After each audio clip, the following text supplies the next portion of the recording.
ሰላም እንኳን ወደ አራዳ ፍሊክስ በሰላም መጣችሁ። ዛሬ ምሽት የዘመናት ብናኝ ወደማይሽረው ወደ ጥንታዊቷ እና ገናናዋ የአክሱም ግዛት እንጓዛለን።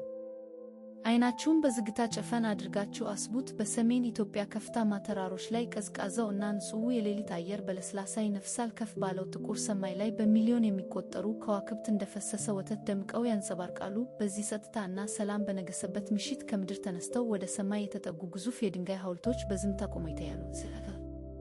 ለዘመናት አያቶቻችን እና ቅድመ አያቶቻችን በማታው የእሳት ዳር ተቀምጠው ስለ እነዚህ አስደናቂ ሐውልቶች ሲተርኩ አንድ የተለመደ አፈ ታሪክ በሹክሹክታ ያነሳሉ። ከእነዚህን ወደ ሰማይ የሚመጥቁ በአንድ ወጥ ድንጋይ የተፈለፈሉ ግዙፍ ሐውልቶች የሰው ልጅ በጉልበቱ ሊያቆማቸው አይችልም ይላሉ። በመናፍስት በሰማይ መላእክት ወይም በአስማት የተሩ። በእርግጥም ከሐውልቶቹ ግዝፈት እና ካረፉበት አስደናቂ ሚዛን አኳያ ይህን የቆየ አፈ ታሪክ ማመን አይከብድም። ነገር ግን የዚህ ታሪክ እውነተኛ ገጽታ ከአስማትም በላይ አስደናቂና ልብን በኩራት የሚሞላ ነው። እነዚህን ድንቅ ቅርሶች ከዓለት ፈልፍለው ያነሱት ወደ ሰማይም ቀና ያደረጉት የማይታዩ መናፍስት አልነበሩም። ይልቁንም እጅግ በረቀቀ የሥነ ሕንፃ ጥበብ በተካኑ የሂሳብና የሥነ ምህንድስና ዕውቀትን ጠንቅቀው በተረዱ እንዲሁም በሺዎች በሚቆጠሩ የጥንት ኢትዮጵያውያን ላብ የተፈጠሩ ናቸው። አስማት የሚመስለው ነገር በእውነቱ የሰው ልጅ ጥልቅ ዕውቀትና የሥራ ውጤት ነበር። የሰው ልጅ ጥበብ ከዋክብትን ለመንካት እንዴት እንደሞከረ እና አክሱም በዓለም ታሪክ ውስጥ የነበራትን እውነተኛ የሥልጣኔ ከፍታ በዚህ ጸጥታ በተሞላች ምሽት ዘና ብለን አብረን እንቃኛለን። ታሪካችንን ወደ ውታል።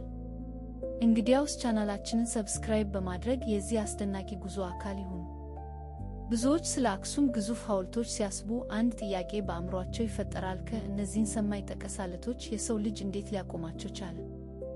አንዳንዶች ይህ የሰው ልጅ ሥራ ሊሆን አይችልም ብለው ያምናሉ። በመላእክት የተሰሩ ናቸው ወይም ከተፈጥሮ በላይ በሆነ ምትሃታዊ ኃይልና ምስጢራዊ ጥበብ እንደተነደፉ የሚነገሩ የቆዩ አፈ ታሪኮች አሉ። እነዚህ አንድ ወጥ የሆኑ ግዙፍ የግራናይት ድንጋዮች ስመለከት ክብደታቸው በመቶ ቶኖች የሚቆጠር መሆኑን ስናስብህ ማሰባል። ነገር ግን እውነተኛው ታሪክ ከአፈ ታሪኩ ይልቅ እጅግ አስደናቂና ልብን የሚያሞቅ ነው። እውነተኛው አስማት የጥንታውያን ኢትዮጵያውያን የሥነ ሕንፃ ጥበብ፣ የረቀቀ የኢንጂነሪንግ ዕውቀትና የማይበገር ትዕግሥት ነው። በምናባችን ወደዚያ የጥንት ዘመን ወደ አክሱም የድንጋይ መፍለጫ ስፍራዎች እንመለስ። አካባቢው የተረጋጋ ነው። አየሩ ንጹህ እና ቀዝቃዛ ነው። የብረት መዶሻዎች እና መሮዎች በጠንካራው ዓለት ላይ ሲያርፉ የሚፈጥሩትን ዜማዊና የሚያረካ ድምፅ እናዳምጥ። የድንጋይ ጠራቢዎቹ በህብረት ሲሰሩ ድምፁ ልክ እንደ ረጋ ያለ የሙዚቃ ሪትም ይሰማል። እያንዳንዱ መታታ፣ እያንዳንዱ የድንጋይ ስሌት አለው።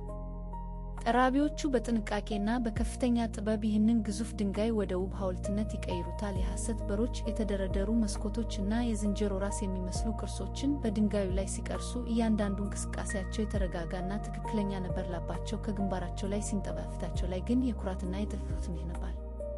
አክሱማውያን ምትሃት አልተጠቀሙም፣ ነገር ግን የእጆቻቸው ጥበብ፣ የሂሳብ ዕውቀታቸውና የአንድነታቸው ኃይል ራሱ እንደ አስማት የሚቆጠር ነበር። ይህ የሰው ልጅ አእምሮ ከጠንካራ ድንጋይ ጋር ያደረገው ውብ ውይይት ዛሬም ድረስ በኩራት የምናየው እውነተኛው የአክሱም አስማት ነው። ብዙዎቻችን የአክሱምን ሐውልቶች በምናስብበት ጊዜ ወደ ሰማይ የተወረወሩ ተራ እና ረዣዥም ድንጋዮች ብቻ አድርገን እንወስዳቸዋለን። ምናልባትም የጥንት ነገሥታት መቃብርን የሚያመለክቱ ግዙፍ ጠቋሚዎች ወይም ቀላል የድንጋይ ምሰሶዎች እንደሆኑ እናስባለን። ይህ የተለመደ አመለካከት ግን የሐውልቶቹን እውነተኛ ምስጢር ይደፍናል። በጣም ጠጋ ብለን በዝግታ ስንመለከታቸው ግን እውነታው ፈጽሞ ሌላ ነው። እነዚህ ሐውልቶች ዝም ብለው የቆሙ ድንጋዮች ሳይሆኑ እጅግ አስደናቂ የሆኑ ባለ ብዙ ፎቅ ሕንፃዎች ናቸው። አዎ፣ ከአንድ ነጠላ ግዙፍ ዓለት ብቻ የተፈለፈሉ የጥንት ሰማይ ጠቀስ ሕንፃዎች። ከታችኛው ክፍል ስንጀምር ወደ ውስጥ የሚያስገባ የሚመስል በመቆለፊያ እና በእጀታ የተዋበ ትክክለኛ የበር ቅርጽ በድንጋዩ ላይ ተቀርጾ እናያለን። ከዚህ የውሸት በር በላይ ደግሞ ፎቅን ከፎቅ የሚለዩ የእንጨት መሰል ውብ ቅርጾች አሉ። በእያንዳንዱ ፎቅ ላይ የራሳቸው ማዕቀፍ ያላቸው ትናንሽ መስኮቶች በተራ ተደርድረዋል። የጥንት ጠራቢዎች ጠንካራውን ድንጋይ ልክ እንደ የሚኖሩበት የሚመስል ቤት ቀርጸውበታል። እስቲ ለጥቂት ጊዜ ይህን አስቡት። ጎህ ሲቀድ የጠዋቱ ወርቃማ የፀሐይ ብርሃን በአክሱም ሰማይ ላይ ብቅ ይላል። የመጀመሪያዎቹ የፀሐይ ጨረሮች በእነዚህ ግዙፍ የግራናይት ድንጋዮች ጫፍ ላይ ሲያርፉ ድንጋዩ ቀስ በቀስ ይሞቃል። ብርሃኑ ወደ ታች ሲወርድ በሐውልቱ ላይ የተጠረቡት መስኮቶች እና በሮች ጥልቅ የሆነ ጥላ ይፈጥራሉ። ይህ የብርሃንና የጥላ ዝግተኛ ቸራክ እስካሁን ጋይወት የጥንቶቹ አክሱማውያን አባቶቻችን ጥበብን ከድንጋይ ጋር አዋህደው ዝምታን የተላበሰ ግን ደግሞ ስለ ጥበባቸው ጮክ ብሎ የሚናገር ታላቅ ታሪክ ትተውልን አልፈዋል። ብዙ ጊዜ ጥንታዊቷ አክሱም ከተቀረው ዓለም የተገለለች በሰሜን ኢትዮጵያ ተራሮች መሃል ተደብቃ የኖረች የብቸኝነት ግዛት ተደርጋ ትታሰባለች። ይህን ማሰብ ቀላል ነው፣ ምክንያቱም ዛሬ የምናያቸው ታሪካዊ ቅርሶች እና ሐውልቶች በጸጥታ የተዋጡ ናቸው። ነገር ግን ይህ የተለመደ እምነት ከእውነታው ፈጽሞ የራቀ ነው። አክሱም በዘመኗ ከነበሩ ታላላቅ አምልኮች ጋር በተያያዘ የንግድ ማዕከል ነበረች። እውነተኛውን ገጽታ ለማየት ከዘመናት በፊት ወደ ነበረው ጊዜ በምናባችን መለስ። አይኖቻችሁን ጨፈን አድርጋችሁ ያንን ጥንታዊ ገበያ በህሊናችሁ ለመሳል ሞክሩ። በቀይ ባህር ዳርቻ ከሚገኘው ታላቁ የአዱሊስ ወደብ የሚነፍሰው ለስላሳ ንፋስ ልዩ የሆነ የዕጣኔ ከርቤና የቅመማ ቅመም ጠረን ተሸክሞ ይመጣል። አክሱም የተዘጋጀ ከተማ ሳትሆን የዓለም መገናኛ። የህንድ ነጋዴዎች በአክሱም ገበያዎች ውስጥ በሰላም ይገናኙ ነበር። በአክሱም አደባባዮች ውስጥ የህንድ ውብ ሐር፣ የሮም የሚያብረቀርቁ ብርጭቆዎች እና የሩቅ ምስራቅ ቅመማ ቅመሞች ከሀገራችን ንጹሕ ወርቅ፣ የዝሆን ጥርስ እና ውድ ዕጣን ጋር ይለዋወጡ ነበር። በገበያው ውስጥ የተለያየ ቋንቋ የሚናገሩ ሰዎች ረጋ ያለ የውይይት ድምፅ ከግመሎች ኮቴ ጋር ተቀላቅሎ የሰላማዊ የንግድ ልውውጥ ዜማ ይፈጥራል። አክሱማውያን የራሳቸው ማለት በወርቅ በዓለም አቀፍ ደረጃ በኩራት ይገበያዩ ነበር። ያኔ አክሱም ከዓለም ተነጥላ የኖረች ሳይሆን ከሮም፣ ፋርስ እና ቻይና ጋር በመሆን ከዓለም አራቱ ታላላቅ መንግስታት አንዷ ተብላ የምትጠራ በስልጣኔ እና በብልጽግና ያሸበረቀች ግርማ ሞገስ የተላበሰች ዓለም አቀፋዊት ከተማ ነበረች። ያ የጥንቱ የዕጣን ጠረን ዛሬም ድረስ የዚያን የከበረ ዘመን ትዝታ በአየር ላይ ያውዳል። ብዙ ሰዎች እነዚህን ሰማይ ጠቀስ የአክሱም ሐውልቶች ሲመለከቱ በአስማት ወይም ከተፈጥሮ በላይ በሆነ ኃይል በአንድ ጀንበር የተተከሉ ይመስላቸዋል። አንዳንዶች ደግሞ በግርግር፣ በጩኸትና በጭካኔ የተሞላ የጉልበት ሥራን በህሊናቸው ይስላሉ። ነገር ግን እውነታው ከዚህ ፈጽሞ የተለየ፣ ረጋ ያለና እጅግ ሰላማዊ ነበር። ይህ በመቶ ቶኖች የሚመዘን ግዙፍ ድንጋይ ከቋጥኝ ተፈልፍሎ ወደ ስፍራው የተጓዘው ልክ እንደ አንድ የተረጋጋና ዝግተኛ ወንዝ ፍሰት ነበር። በሺህ የሚቆጠሩ ሰዎች በአንድ ልብ፣ በአንድ ሪትም እና በአንድ ትንፋሽ ሆነው ይህንን ግዙፍ ሐውልት በዝግታ ያንቀሳቅሱት ነበር። በአካባቢው ምንም አይነት የረብሻ ጩኸት ወይም ግርግር አልነበረም። ከሩቅ የሚሰማው የሰዎቹ የተለመዱ ግዙፍ የእንጨት መንኮራኩሮች ለስላሳና ቋሚ ጩኸት ብቻ ነበር።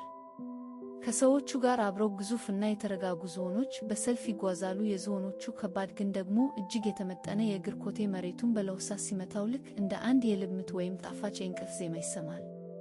ፀሐይዋ ወደ ምዕራብ ስታዘነብል እና ሰማዩ በወርቃማ ቀለም ሲሞላ የሐውልቱ ረጅም ጥላ መሬቱ ላይ ያርፋል። የእነዚህ ሰዎች እና እንስሳት እርምጃ እጅግ አዝጋሚ ከመሆኑ የተነሳ ቀኑን ሙሉ የሚጓዙት ጥቂት ርቀት ብቻ ነበር። ነገር ግን ይህ የችኮላ ሳይሆን የትዕግስት፣ የጥበብና የተማመን ጉዞ ነበር። ድንጋዩ በእንጨቶቹ ላይ ወደፊት ሲንከባለል የሚፈጥረው ሪትማዊ ድምፅ ከዝሆኖቹ ሞቅ ያለ ትንፋሽና ከሰዎቹ የህብረት ዜማ ጋር ተደባልቆ ምሽቱን በሰላማዊ ድባብ ያጠምቀዋል። ይህ ጉዞ ግዑዝ ድንጋይን የማንቀሳቀስ ሂደት ብቻ ሳይሆን የአንድ ታላቅ ሕዝብ ሰላማዊና የተዋሃደ ሕይወት ፍሰት ነበር። ብዙ ሰዎች እነዚህን ሰማይ ጠቀስ የአክሱም ሐውልቶች ሲመለከቱ ዝም ያሉ ቀዝቃዛ ድንጋዮች አሊያም የፈረሰና ያለፈ ዘመን የሞቱ ቅሪቶች ብቻ እንደሆኑ ያስቡ ይሆናል። ይህን ማሰብ በጣም ቀላል ነው። ከሩቅ ሲታዩ ምንም እንቅስቃሴ የሌላቸው ግዑዝ ነገሮች ይመስላሉና፣ ነገር ግን እውነታው ከዚህ ፈጽሞ የተለየ ነው። እነዚህ ግዙፍ ሐውልቶች ዝም ያሉ ድንጋዮች አይደሉም። ይልቁም የነገስታቱን የረቀቀ ጥበብ፣ የድንጋይ ጠራቢዎቹን ላብና የሕዝባችንን የማይነቃነቅ ማንነት በውስጣቸው አቅፈው የያዙ ሕያው የዘላለም ጠባቂዎች ናቸው። አሁን ፀሐይ በአክሱም ተራሮች ጀርባ ቀስ ብላ ስትጠልቅ እና ብሩዋ ጨረቃ በጠራው ሰማይ ላይ ስትወጣ በአይነ ህሊናው ይሳሉ። የሌሊቱ አየር ቀዝቀዝ ይላል። አካባቢው በሙሉ በሚያሳርፍ ጥልቅ ጸጥታ ይዋጣል። በብርሃናማው ጨረቃ ስር እነዚህ የዘላለም ጠባቂዎች ልክ ከ2000 ዓመታት በፊት እንደነበረው ሁሉ ዛሬም በኩራትና በግርማ ሞገስ ቆመዋል። በዙሪያቸው አባቶቻችንን የሰላም ሹክሹክታና በረከት የሚያስተጋባ ይመስላል። ረዣዥም ጥላዎቻቸው በመሬት ላይ ሲያርፉ ለዘመናት ያዩትን እና የታዘቡትን ታሪክ በጸጥታ ይተርካሉ። ይህ የጸጥታ ጊዜ የእረፍት ጊዜ ነው። ልክ የአክሱም ሐውልቶች ለ1000 ዓመታት ምንም ሳይናወጡ በጽናትና በሰላም እንደቆሙ ሁሉ እናንተም የዛሬውን ውሏችሁን በሰላም አጠናቃችሁ አእምሮአችሁን የምታሰርፉበት ሰዓት ላይ ደርሳችኋል። የጥንቶቹ አባቶቻችን ጥበብ፣ ሰላምና ጠንካራ መንፈስ በምትተኙበት ጊዜ አብሯችሁ ይሁን። በሕልማችሁም ውስጥ ብርሃን።